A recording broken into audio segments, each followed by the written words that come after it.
sore hari ini biarkan kemuliaan-Mu itu turun dalam hidup kami pribadi demi pribadi. Tuhan, siapkan kami sungguh-sungguh dalam hari-hari ini. Jangan pernah pudar pengharapan dan iman kami ya Tuhan. Bahkan hamba berdoa beri roh iman lebih lagi dalam hidup anak-anak-Mu. Supaya apa yang Engkau sediakan kami sambar dengan cepat. Amen. Dan sesuatu yang dari Tuhan yang sudah Engkau sediakan. Bahkan sejak sebelum dunia dijadikan. Kami mau terima utuh dalam bagian dari destiny kami. Terima kasih Bapa, bicara kepada anak-anak-Mu malam hari ini. Buat kami diubah dan diberkati. Karena Engkau Tuhan yang ingin sungguh-sungguh bawa kami. Sampai di puncak dari destiny kami dan dari rencana-Mu. Dan biar kemuliaan hanya bagi nama-Mu ya Tuhan Yesus. Dan Roh Kudus yang tolong kami dengan roh hikmat, roh wahyu, dan roh pengertian. Sehingga semua menangkap akan hati-Mu. Di dalam nama Tuhan Yesus. Semua yang siap diberkati berkata, amin. Silakan duduk dalam hadirat Tuhan. Hari ini ada 28 pasang yang akan kita teguhkan lagi pernikahan mereka. So saya bersyukur ini merupakan rekor yang luar biasa. Sekaligus kita mengucapkan selamat, congratulations buat Pak Stefanus dan Ibu. Karena hari Jumat lalu ya Pak, mantu anak pertama. Oke, kita bersyukur. Pak Tri kapan mantunya belum tahu ya Pak, anak-anak biar sekolah dulu ya. Oke, Pak Stefanus ini mantu anak pertama, menantunya tinggal di Sydney, di Australia. Dan mau tidak mau anaknya juga harus diboyong ke Sydney. Sedikit berat di ongkos, tapi oke Pak. Nanti akan diberkati Tuhan pasti. Amen saudara. Nah izinkan saya hari ini mengajak Anda membahas firman. Dan ada pertanyaan yang muncul di hati saya. Ada apa dengan Eliezer? Siapa yang percaya sampai hari ini Tuhan masih berbicara dengan kita? Lambaikan tangan saudara.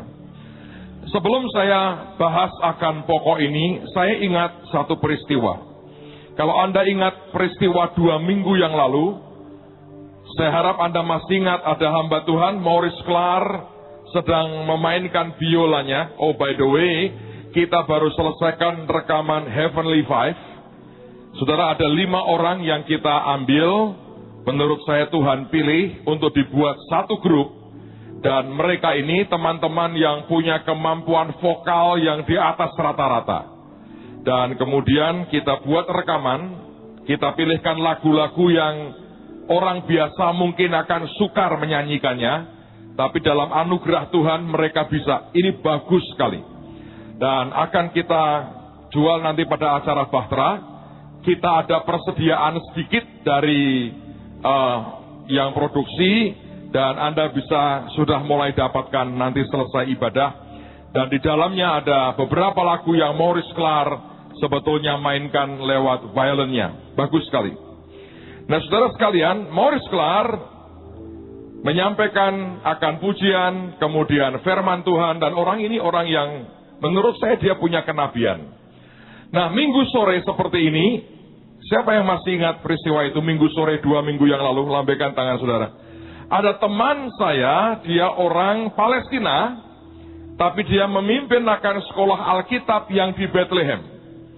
Saya pernah khotbah di tempat dia, dan nanti pada bulan depan, Juli, saya minta dia ikut bicara dalam konferensi yang kita sponsori di Eropa pada pertengahan Juli mendatang.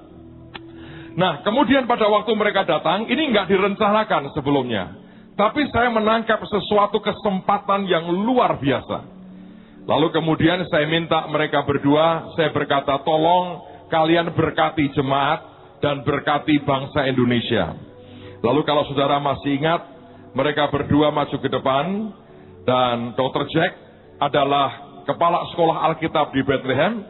Dia orang Palestina, dan kemudian lahir baru, penuh Roh Kudus, dan jadi pengajar yang luar biasa, bahkan mimpin sekolah Alkitab. Dan saya berkata, inilah anak-anak Abraham kumpul pada hari itu. Kalau Anda datang, Anda termasuk orang yang sangat diberkati. Lalu saya berkata, Dr. Jack, tolong Anda sampaikan berkat buat jemaat di tempat ini. Dia bisikin saya mengucapkannya dalam bahasa apa? Dengan senyum saya berkata, tolong bahasa Arab lah. Kalau Inggris sudah sering kita dengar, ucapkanlah dalam bahasa Arab.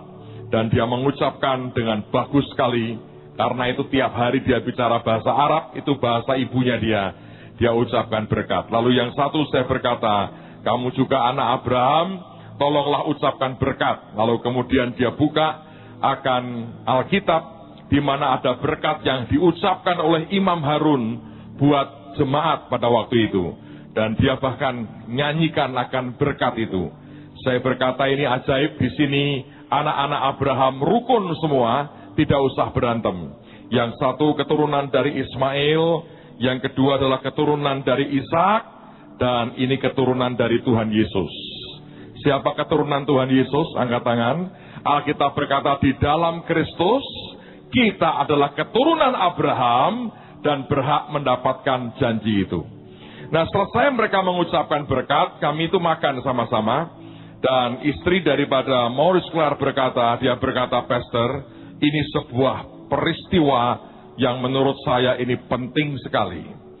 Sebab bagaimanapun ini melambangkan sebuah unity yang ajaib sekali antara semua anak-anak Abraham. Nah, yang saya mau cerita adalah begini, saudara. Saya bertemu dengan Maurice Clark selama seminggu itu, saya di hari awal nggak ketemu dengan dia. Tetapi pada hari Rabu malam, saya ketemu dengan dia, kami sempat ngobrol di kantor di bawah, dan selesai ngomong, dia harus ngajar di Impact. Dia berkata, maafkan saya, aku mesti ngajar di Impact karena para siswa menunggu. Saya bilang, silahkan. Kami berdiri, dan dia mau keluar dari ruangan saya. Tiba-tiba dia melihat saya, dia diam. Saya lihat matanya mulai berkaca-kaca, dan dia berkata begini, Pastor, aku lihat, sekarang ini aku lihat, kamu itu pakai jubah warna ungu dan warna emas. Bagus sekali. Dan aku lihat di kepalamu itu ada mahkota. Ini pakaian raja-raja. Nah, saya kan nggak pernah cerita kita punya panggilan dan sebagainya. Saya nggak cerita. Dan dia berkata, ini pakaian raja-raja. Dan tiba-tiba dia membungkuk berkata, Your Majesty, katanya. Saya berkata, amin, amin, kamu tak berkati. Ya kan harus begitu kan. Masuk sama-sama bungkuk, nanti benturan kepala, saudara. Dia berkata, Your Majesty, saya berkati dia. Selesai. Lalu kemudian, beberapa hari setelah itu, kami ketemu lagi di situ. Ibadah sudah selesai, yang pertama. Dan kemudian dia berkata pada saya begini, dia sama istrinya. Istrinya itu pedagang berlian, saudara. Karateka dan 3. Bayangin, kalau Anda punya istri gede gitu, karateka dan 3, Anda macam-macam, kayak Konghi katakan kemarin tuh, bubar itu. Tapi ini pedagang berlian. Terus kemudian dia berkata begini, dari caramu nyembah, aku lihat Daud. Tapi dari caramu kerjakan semua di sekitar ini. Dia berkata, ini Salomo. Dia mengatakan, perpaduan ini yang langka. Satu lagi. Setelah saya ibadah, saya ajak mereka makan, saudara. Dan di tengah-tengah makan, hampir selesai, tiba-tiba Maurice Clark diam lagi. Dia pandangi saya, dan saya lihat mata yang sama itu. Dia mulai berkaca-kaca, karena dia masuk dalam hadirat Tuhan. Dan dia berkata begini, Pastor, Tuhan bicara dengan saya. Maksimal dari sekarang, maksimal 9 bulan lagi. Tuhan akan mencurai berkat sampai ambrol, luar biasa. Dia berkata, maksimal 9 bulan lagi. Saya ingat pada waktu awal tahun, kami lagi berdoa, Ibu Nani dapat pesan Tuhan. Sebetulnya Tuhan berkata, akan dimulai antara September, Oktober. Ada sebuah gelombang blessing Tuhan yang luar biasa. Dia mau berikan buat kita. Saudara, hari Kamis nanti, kita akan mulai acara Bahtera. Izinkan saya sampaikan beberapa hal sebelum kita bahas soal Eliezer. Karena Eliezer ini penting sekali. Baru kemudian kita doakan teman-teman yang akan diteguhkan pernikahannya. Ketika kami mendoakan acara bahtera ini dan Tuhan berkata beri tema Yobel besar. Ada 4 hal yang akan dituju sebetulnya dalam acara bahtera nanti yang dimulai hari Kamis jam 8 pagi. Saudara, yang pertama Tuhan berkata bahwa Dia akan memberkati begitu rupa sehingga semua orang akan terima berkat 30, 60, bahkan 100 kali ganda. Tergantung daripada caramu meresponi akan pesan Tuhan. Yang pertama. Yang kedua, kita mau percaya dari bulan Juni ini sampai September, waktu kita masuk Yobel. Ini merupakan tahun ke-6 sebelum masuk tahun Sabat. Dan kita berkata di tahun yang ke-6, Tuhan memerintahkan berkatnya turun buat kita 3 kali lipat. Anda tidak percaya? Saudara, beriman itu gratis. Tapi tidak beriman, efeknya akan mahal sekali. Tapi kalau Anda mau beriman, it's free. Tinggal Anda percaya, bagian Tuhan yang mengerjakannya. Tapi kalau Anda tidak percaya, yang mahalnya adalah efek yang ditimbulkan karena tidak percaya. Yang ketiga, kita mau percaya bahwa pasukan kita akan dilipat gandakan. Penari harus double, pemain musik double, peniup shofar double, yang doakan kesembuhan harus double, semua pekerja, anak buah yang bergerak dalam pelayanan harus 2 kali lipat. Sekarang ini dunia terbuka buat kita. Kadang-kadang saya kesulitan ngatur waktu. Saya lagi dapat undangan untuk bicara di seminar di Cina. Saya lihat, wah nggak mungkin nih. Mungkin saya mau minta Pak Victor gantiin. Tapi kita butuh lebih banyak orang untuk kerja dalam anugerah Tuhan. Yang keempat, yang terakhir, dengerin saudara. Saya berdoa akan makin banyak di antara kita yang diberi Tuhan karunia-karunia yang ajaib. Menurut saya sudah waktunya ada di antara Anda yang punya karunia membangkitkan orang mati. Mencelikkan mata orang buta. Membuat yang lumpuh bisa melompat dan menari. Tapi itu harus Anda ingini. Sebab kalau saudara tidak mengingini, nggak ada gunanya. Nah, 4 hal itu harusnya ada mulai tahun ini di tengah-tengah kita. Lalu ada yang berikutnya yang saya tangkap adalah Tuhan mau buat yang namanya pemindahan kekayaan. Saudara dengarkan baik-baik. Ini kita tidak sedang menghabisi orang lain. Saya beri contoh satu ya. Saya belum nyentuh soal korupsi. Saya belum nyentuh soal money laundry. Saya belum nyentuh soal terorisme. Nah, saya nyentuh satu aja. Misalnya yang namanya uang narkoba. Itu kan jahat sekali.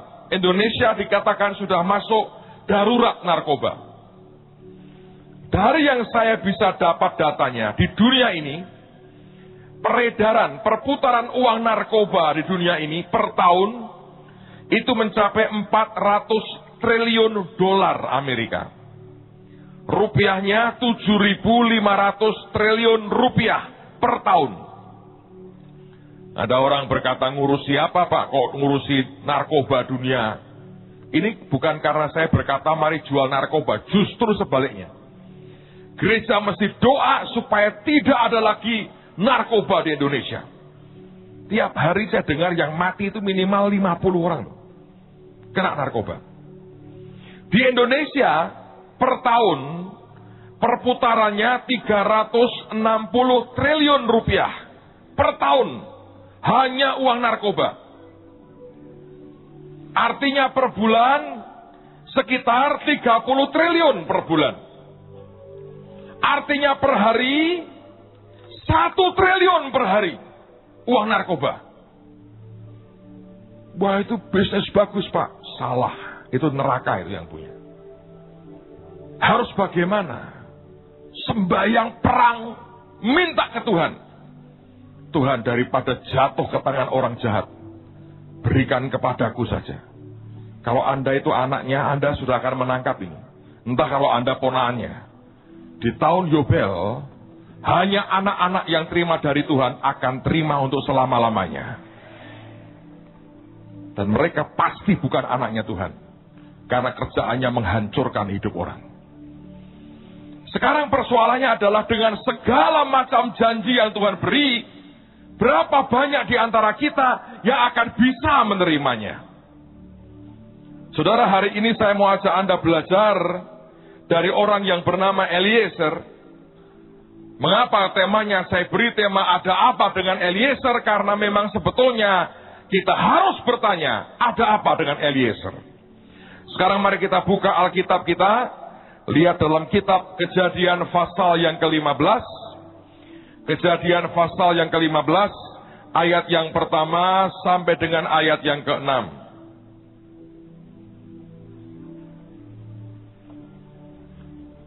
Kejadian 15, ayat yang pertama sampai dengan ayat yang ke-6. Kemudian datanglah firman Tuhan kepada Abram dalam suatu penglihatan. Janganlah takut Abram, akulah perisaimu. Upahmu akan sangat besar. Abram menjawab, ya Tuhan Allah, apakah yang akan engkau berikan kepadaku? Karena aku akan meninggal dengan tidak mempunyai anak. Dan yang mewarisi rumahku ialah Eliezer, orang Damsyik itu. Lagi kata Abram, engkau tidak memberikan kepadaku keturunan, sehingga seorang hambaku nanti menjadi ahli warisku. Tetapi datanglah firman Tuhan kepadanya demikian. Orang ini tidak akan menjadi ahli warismu, melainkan anak kandungmu. Dialah yang akan menjadi ahli warismu. Lalu Tuhan membawa Abram keluar serta berfirman, coba lihat ke langit, hitunglah bintang-bintang, jika engkau dapat menghitungnya. Maka firman-Nya kepadanya, demikianlah banyaknya nanti keturunanmu. Lalu percayalah Abram kepada Tuhan, maka Tuhan memperhitungkan hal itu kepadanya sebagai kebenaran. Saudara, kalau Anda membaca kelihatannya ada hal yang biasa saja. Izinkan saya menjelaskan. Suatu hari Abraham sedang dalam kemahnya. Dia baru selesai perang melawan beberapa orang raja. Dan tiba-tiba Tuhan muncul berkata, jangan takut Abram, sebab upahmu akan sangat besar. Dan dia berkata, Tuhan, aku gak punya anak. Engkau tidak memberikan keturunan kepadaku. Nanti ujungnya Eliezer, orang Damsyik itu, hambaku itu, yang akan mewarisi seluruh kekayaanku. Nah, sampai di situ masih tidak ada hal yang aneh. Tapi kalau Anda membaca jawaban Tuhan, saya menemukan sesuatu yang aneh. Saya merasakan sesuatu yang aneh dari apa yang Tuhan katakan. Karena Tuhan berkata, orang itu tidak akan mewarisi apa yang kau punya. Kalau saudara membaca dalam terjemahan lain, Tuhan mengatakan, this one, yang itu tidak akan menjadi pewarismu. Aneh kan saudara? Kalau Anda mempelajari firman Tuhan, Tuhan sangat peduli dengan yang namanya nama kita. Alkitab mengatakan, gembala yang baik itu akan memanggil domba-dombanya sesuai dengan nama mereka, dipanggil satu persatu. Tahukah Anda bahwa di Alkitab ada namanya kitab atau buku kehidupan, di mana orang yang percaya kepada Yesus, namanya ditulis dalam kitab kehidupan itu. Satu persatu namanya ada. Beberapa tahun yang lalu ketika saya masih banyak nginjil di luar, saya datang di sebuah kota di pinggiran kota Surabaya. Pada waktu itu ada sebuah gereja kecil di kampung, dan saya khotbah di situ. Dan yang datang begitu banyak, sampai saya pun tidak punya tempat untuk masuk di dalam. Saya harus nunggu di luar sampai bagian saya khotbah, baru saya masuk ke dalam. Apa yang terjadi saudara? Selesai puji-pujian, maka song leadernya mengatakan, saudara sekalian, saya akan minta Pak Mandor ini untuk bersaksi. Rupanya di kampung itu ada banyak teman-teman yang kerja di bangunan, dan mereka anak-anak Tuhan. Mereka punya mandor beberapa. Satu di antaranya diminta untuk bersaksi. Lalu song leadernya mengatakan, Anda semua mengerti, Pak Mandor kita ini baru mengalami mujizat. Monggo Pak Mandor silahkan maju ke depan, dia sebut namanya, dan majulah ke depan orang yang sudah setengah baya, rambutnya sudah putih semua. Saya pikir saya mau mendengar kesaksian apa ini. Apakah dia diberkati Tuhan? Apa? Saya pengen dengar. Dia maju ke depan, dia ambil mikrofonnya, dan ini kalimat pertama yang meluncur keluar dari mulutnya. Dia berkata begini, saudara-saudara, Anda kan semua mengerti bahwa saya baru saja meninggal dunia. Saya kaget, baru saja kok meninggal dunia. Terus sebelah saya bisikin saya, ini Pak Mandor ini baru buat geger.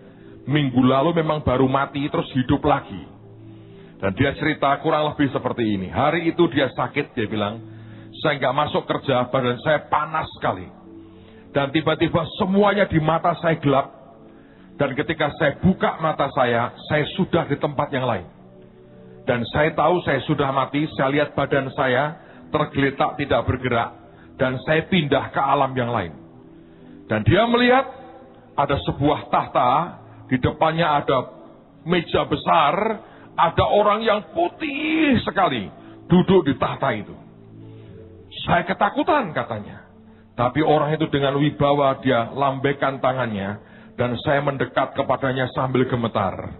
Dan orang itu bertanya, siapa namamu? Saya sebutkan nama saya. Dan dia kemudian mulai buka buku yang gede itu satu persatu.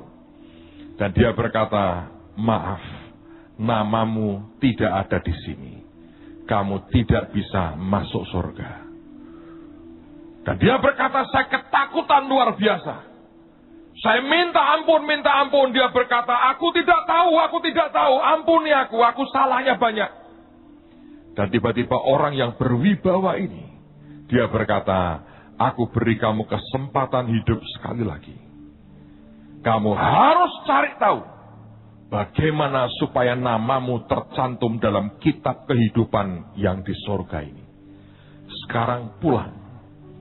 Dan pada waktu itu, jenazahnya sedang dimandikan dan akan dimakamkan.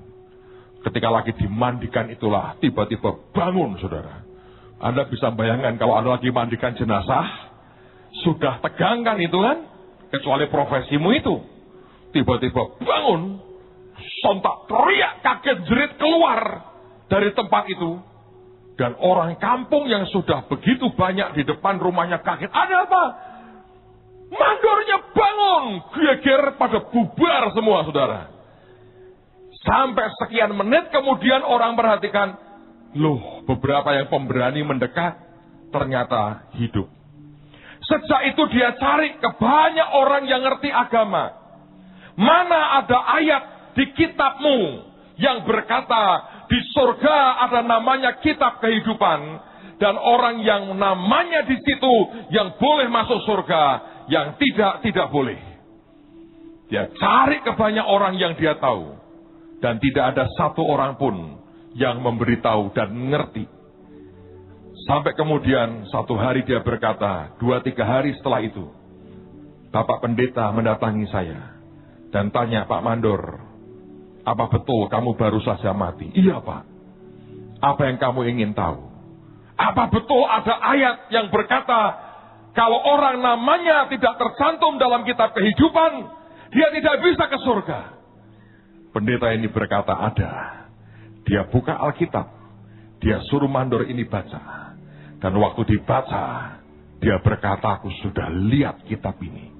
Dia nangis, dia berkata, bagaimana supaya namaku tertulis di situ?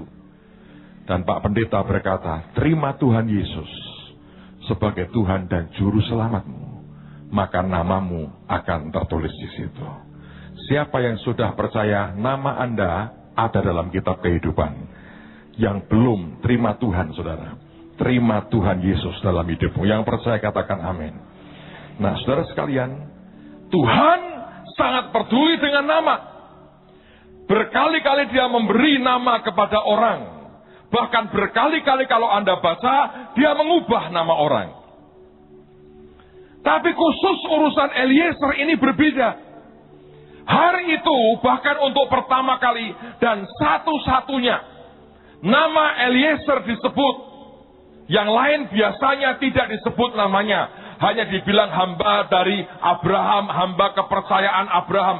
Hari itu Abraham yang menyebut, dia sodorkan nama Eliezer. Dia berkata, ini yang menjadi pewarisku. Tapi kalau Anda baca, Tuhan berkata, this one, yang ini tidak akan menjadi pewarismu. Ketika saya membaca ayat itu, ada pertanyaan yang muncul di hati saya. Ada apa dengan Eliezer? Saudara, kalau Anda mempelajari Septuaginta, itu adalah Alkitab Perjanjian Lama yang diterjemahkan ke dalam bahasa Yunani. Maka kata Eliezer orang Damsyik itu sebetulnya ditulis sebagai Eliezer Damasek. Atau Eliezer anak dari Masek. Damasek atau anak dari Masek. Masek itu diperkirakan adalah hamba perempuan dari Abraham yang ikut Abraham sudah lama sekali. Dan dia punya anak namanya Eliezer dan disebut sebagai Damasek, anak daripada Masek. Kata Damasek atau anak dari Masek artinya son of inheritance atau putra yang berhak mau mendapatkan atau menerima warisan. Jadi ketika Abraham sodorkan namanya, itu bukan asal-asalan. Abraham bukan orang yang ngawur-ngawuran. Dia tahu hitungannya. Dia berkata, Tuhan, Eliezer, anaknya si Masek itu, son of inheritance, yang akan menerima warisanku. Artinya, kalaupun Abraham tidak punya anak, maka betul urutan berikutnya yang berhak menerima semua warisan Abraham adalah Eliezer. Dari namanya son of inheritance, dia berhak terima warisan. Yang aneh, Tuhan berkata, this one, yang itu tidak. Saya bertanya di hati Tuhan, apa yang salah? Apa yang beda dengan yang namanya Eliezer ini? Ada apa dengan Eliezer dalam pandangan matamu? Saudara, saya menemukan minimal dua hal. Dan dua hal ini harus jadi perenungan kita. Kalau Anda mau terima warisan Tuhan dan blessing Tuhan yang ajaib. Apa itu dua hal itu? Yang pertama, mari kita lihat Kejadian 24 ayat yang ke-12. Kejadian 24 ayat yang ke-12. Lalu berkatalah ia, Tuhan, Allah Tuanku Abraham, buatlah kiranya tercapai tujuanku pada hari ini. Tunjukkanlah kasih setiamu kepada Tuanku Abraham. Coba saya ulang lagi, ini istilah yang dia pakai. Tuhan, Allah Tuanku Abraham. Mari saya jelaskan. Mengacu kepada pengertian dari Septuaginta tadi, Masek adalah hamba daripada Abraham. Dia punya anak laki, diberi nama Eliezer. Dia ikut Abraham dari sejak awal. Dia melihat Abraham dari tidak punya apa-apa, diberkati Tuhan. Naik, naik, naik, naik. Dan dia mengaku dengan berkata, Tuanku sekarang sudah menjadi sangat kaya. Saudara, orang ini ikut dengan Abraham. Dia melihat Abraham dari bawah, di bawah Tuhan naik ke atas. Tetapi tidak membuat dia menyembah Tuhan yang disembah oleh Abraham. Ketika dia berdoa, dia berkata, Engkau Tuhan dari Tuanku Abraham. Dia nggak berkata, engkau juga Tuhanku. Tidak. Berapa banyak orang Kristen sebetulnya mirip seperti itu. Kelihatannya dia ikut. Kelihatannya dia ke gereja. Kelihatannya dia ikut dan percaya Tuhan. Tapi sebenarnya dia hanya ikut dan tidak punya hubungan pribadi dengan Tuhan Yesus. Eliezer berkata, Tuhan dari tuanku Abraham. Dia tidak berkata, engkau adalah Tuhanku juga. Tidak. Dia berkata, engkau Tuhan dari tuanku Abraham. Nah, sekarang bandingkan dengan orang lain yang juga bukan orang Yahudi, tapi punya sikap yang berbeda. Mari kita buka kitab Rut pasal yang pertama. Silakan Anda buka Rut pasal yang pertama, ayat yang ke-16.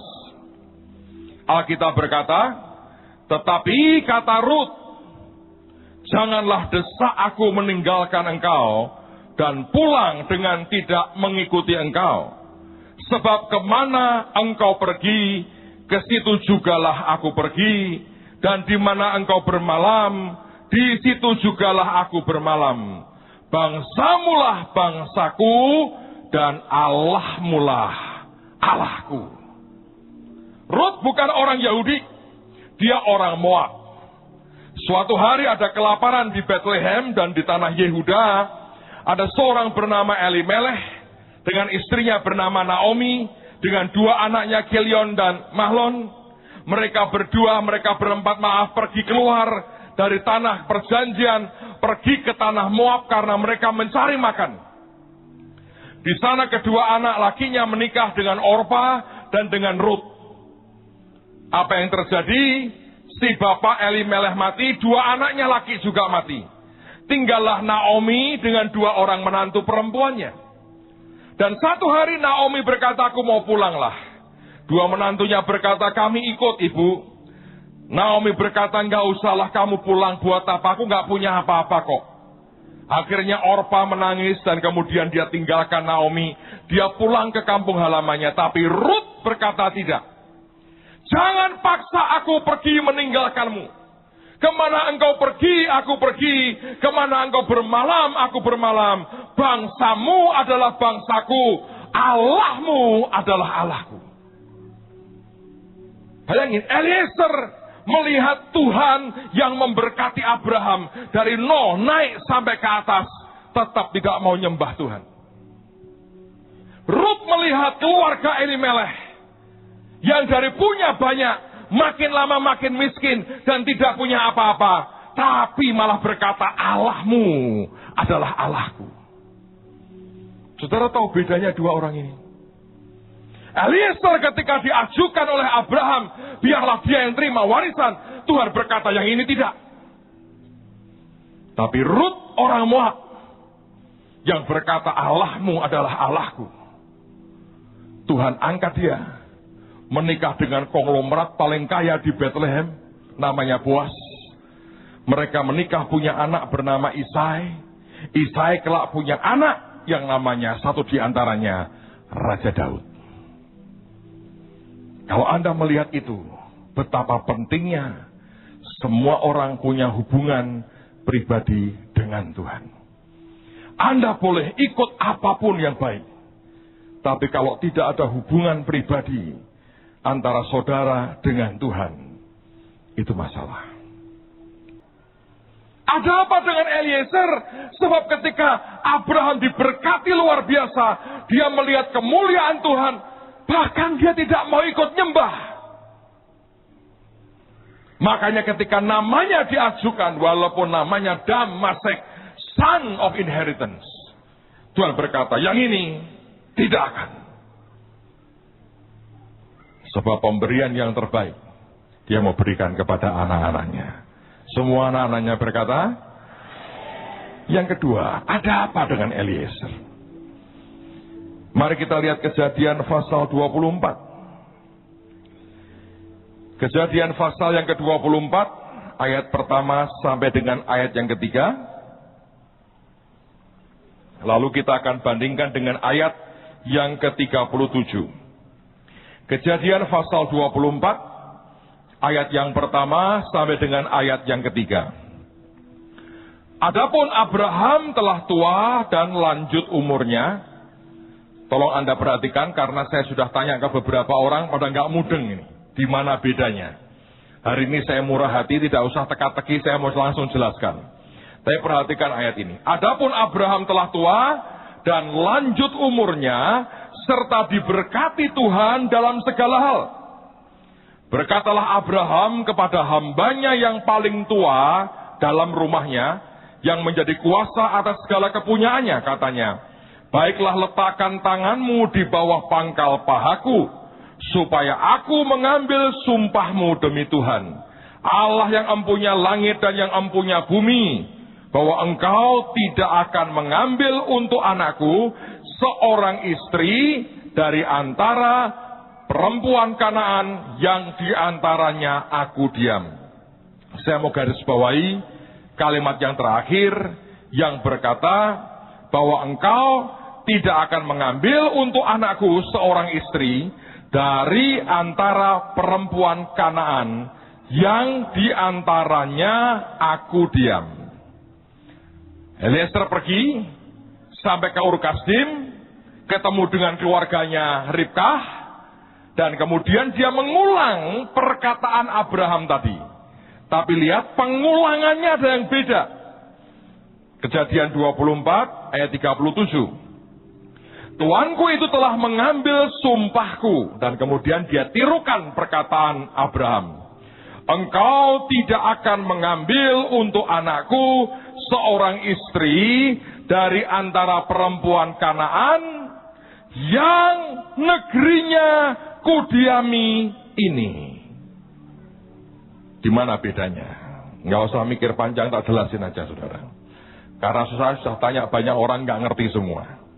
Kalau nggak dibuka Tuhan, kita nggak ngerti. Dengerin ya. Bedanya itu ada pada imannya. Abraham berkatanya begini. Aku ini tinggal di antara orang Kanaan. Tapi dia tidak pernah berkata, ini tanahnya milik orang Kanaan. Never. Dia hanya berkata, aku ini tinggal di antara orang Kanaan. Dengan kata lain, Abraham berkata, orangnya memang orang Kanaan, tapi tanahnya milikku. Sebab Tuhan sudah pernah berkata, dia berikan tanah ini untuk aku dan keturunanku. Mudeng saudara. Sekian waktu kemudian, Eliezer ngomong kepada keluarga Abraham di Ur Kasdim. Dia menirukan perkataan Abraham, tapi dipelintir sedikit. Nggak nyampe imannya. Dia berkata, tuanku itu tidak mau aku mengambil perempuan atau istri buat anaknya dari perempuan Kanaan, dari orang Kanaan yang tanah mereka sedang didiami Abraham sekarang. Ngerti bedanya nggak? Di sini Abraham berkata, ini tanah gua, ini tanah saya. Eliezer mengatakan, bukan, itu tanahnya orang Kanaan. Beda. Ada apa dengan Eliezer? Satu, tidak nyembah Tuhan yang disembah oleh Abraham. Yang kedua, dia tidak bisa percaya seperti Abraham percaya. Ini contoh paling gampang, saudara, begini. Kalau saudara ke negara barat, di Amerika misalnya, listrik yang dipakai itu 110 volt. 110. Sehingga semua alat-alatnya, dari alat apapun yang dia punya, 110. Misalnya ada seseorang yang membawa sebuah audio yang terbaru Amerika punya. Dan pada waktu itu dia sampai ke Indonesia. Dia berlihat akan CD Unshakable Kingdom. Wah, ini bagus terang. Aku mau dengerin ini. Tapi aku pakai alatku. Lalu kemudian dia datang ke Pak Hasto. Saya mau ngerti colokannya di mana. Oh, ini colokannya agak beda, nggak apa-apa. Aku punya konverternya kok, colokannya tok. Aku mau dengerin Unshakable Kingdom. Lalu kemudian dia masukin CD-nya ke CD playernya, termahal, terbagus. Dia colokin di listrik. 110 dimasukin ke 220. Apa yang terjadi, saudara? Musiknya ganti dengan bau kabel gosong. Seng. Why? Gak sama. Tuhan dalam kemahakuasaannya, Dia pernah memberikan kepada kita yang namanya bahasa iman. Seperti apa itu? Mari kita lihat ayat terakhir, Markus 11, ayat yang ke-24. Markus 11, ayat yang ke-24. Yesus berkata, karena itu aku berkata kepadamu, apa saja yang kamu minta dan doakan, percayalah bahwa kamu telah menerimanya, maka hal itu akan diberikan kepadamu. Dia berkata, kalau kamu berdoa, kamu minta, percayalah kamu telah menerimanya. Abraham berkata, ini sudah menjadi tanahku. Ini bukan tanahnya orang Kanaan. Eliezer berkata, no, tidak. Itu masih tanahnya orang Kanaan. Yang satu punya iman, yang satu lagi tidak punya iman. Lihat realita. Ada apa dengan Eliezer? Ada penyembahan dan hubungan yang tidak ada dengan Tuhan. Dan ada hati yang sebetulnya tidak percaya. Sebab kalau Anda mau terima warisan Abraham, Abraham dikatakan bapak segala orang yang beriman. Anda tahu Hana itu mandul. Ketika Tuhan ingat lahir Nabi Samuel. Rahel itu mandul. Ketika Tuhan ingat, tak lama lagi Yusuf lahir. Setiap kali Tuhan ingat, sesuatu akan terjadi. Sebab Tuhan langsung bertindak. Dan Dia tidak akan membuat penundaan lagi. Tidak ada orang semaksimal Anda bisa yang kehilangan akan momentum itu. Sebab Tuhan berkata, kerjakanlah. Kamu akan lihat breakthrough, penjebolan. Dan hari berikutnya seseorang memberi saya artikel dari majalah Karisma yang di Amerika. Seorang anak Tuhan diberi mimpi. Ada tangga besar ke surga. Dan yang sedang turun sekarang, dia menyebut sebagai the angels of breakthrough. Malaikat-malaikat terobosan. Saya mempercaya tidak ada lagi yang bisa menghalangi kita. Semua yang Tuhan tetapkan dalam hidup kita di bulan ini akan terjadi terobosan yang luar biasa. Saya berdoa, siapkan hatimu. Saudara, ini hari-hari yang ajaib.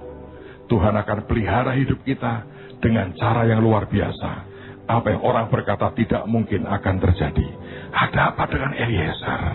Dia tidak punya iman. Walaupun dia mengikuti bapak segala orang yang beriman. Tapi saya mau berkata, kita punya iman dalam Tuhan Yesus Kristus. Dan semua yang Dia rencanakan pasti akan terjadi. Yang percaya katakan amin. Mari berdiri sama-sama. Tahukah Anda Tuhan memelihara anak-anaknya? Amin.